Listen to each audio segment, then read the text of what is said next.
When Murray and Yvonne came to us, they had two questions. They were concerned that they weren't putting away enough money for retirement, but they also weren't sure how much money they could spend in retirement. So we took a look at their income and what they were spending their money on.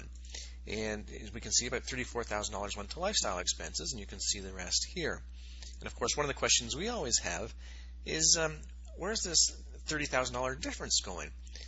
And we can see it here, and we can see once their mortgages are paid off, they're going to have a surplus income each year of about $54,000. But we know from experience that most people are actually spending that money, okay?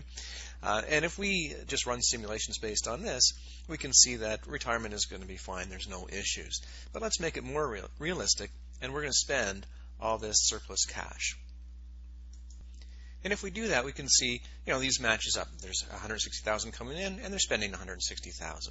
And if we look at their lifestyle, we can see it's about $64,000 a year. And if we look at that over time, we can see it's about $60,000. And then as they pay off their debt, their lifestyle, or what they're spending on their lifestyle, is about $86,000, and that increases over time until retirement. And we can see, that it drops here, increases a little bit as RSPs and things are being spent. So let's take advantage of computer programming and experiment a little bit. What happens if we just give them a consistent lifestyle income of about $64,000 a year? So if we do that, we can see here in retirement, they're spending about $91,000 a year. And if we break this down, we can see lifestyle expenses here at about $64,000, and that's fairly consistent coming across. Now, when we do that, though, we can see a gap here at about, age 87 for Murray and maybe age 80 for Yvonne. There's a bit of a gap, so they have to fill that gap, and there's a couple of ways that they could do that.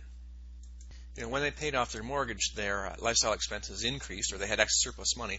They could have taken some of this money and redirected that to RSPs to fill the gap. Or the other thing that they could have done is just, if we look at their net worth is still strong here. This is the value of the home. So maybe Yvonne, when she's 80 years old, they start to use some of the capital in the home. But the point is, they've got lots of time here to solve this gap, and this is just a good tool for them to start to put some ideas together.